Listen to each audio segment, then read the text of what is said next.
सरावातील मानसिक साधने आणि अंतर्गत मार्गदर्शक.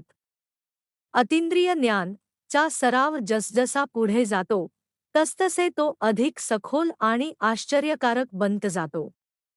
या प्रगत टप्प्यात विद्यार्थी त्यांच्या मनात एक अशी मानसिक प्रयोगशाळा तयार करतात जिथे ते विविध प्रकारची साधने, टूल्स आणि मार्गदर्शक, काउन्सलर्स निर्माण करतात.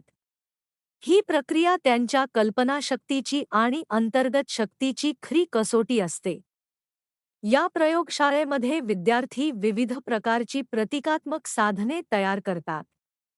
उदाहरणार्थ, रक्त शुद्ध करण्यासाठी चालणी, सिव, संधिवात, आर्थरायटिस सारख्या आजारात दिसणाऱ्या कॅल्शियमसारख्या पांढऱ्या थराला काढण्यासाठी एक नाजूक ब्रश, जखमा लवकर भरून याव्यात म्हणून लोशन.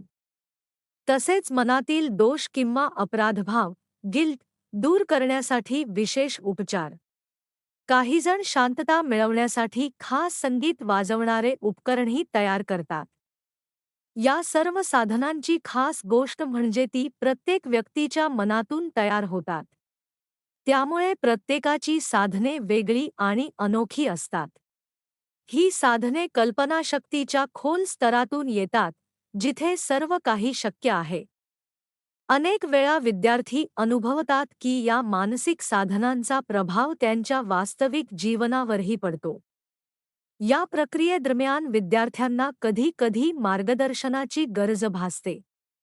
त्यासाठी ते त्यांच्या मनात दोन मार्गदर्शक, काउन्सलर्स निर्माण करतात, एक पुरुष आणि एक स्त्री. हे मार्गदर्शक त्यांना कठीण प्रसंगी सल्ला देतात. विशेष म्हणजे, विद्यार्थी ज्या व्यक्तीला मार्गदर्शक म्हणून निवडू इच्छितात, ती व्यक्ती नेहमीच तशीच दिसेल असे नाही. अनेकदा वेगळ्याच स्वरूपात ते मार्गदर्शक समोर येतात, पण त्यांचा सल्ला अत्यंत उपयुक्त असतो.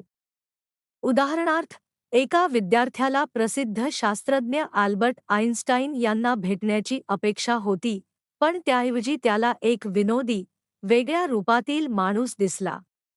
जरी त्याचे रूप विचित्र होते, तरी त्याने दिलेला सल्ला अत्यंत उपयोगी ठरला.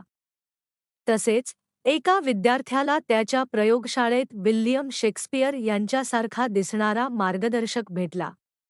हे दाखवते की आपले मन प्रत्यक्ष व्यक्तींपेक्षा त्यांच्या गुणधर्मांवर आधारित प्रतिमा तयार करते आणि त्यातून मार्गदर्शन मिळते.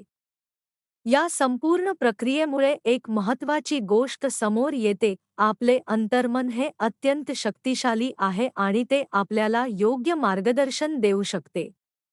कल्पनाशक्तीच्या मदतीने आपण केवळ अनुभव निर्माण करत नाही, तर आपल्या जीवनात सकारात्मक बदल घडवू शकतो.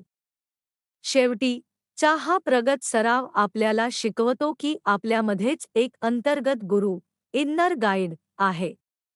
जर आपण त्याच्याशी योग्य प्रकारे संपर्क साधला, तर तो आपल्याला जीवनातील प्रत्येक टप्प्यावर योग्य दिशा दाखवू शकतो.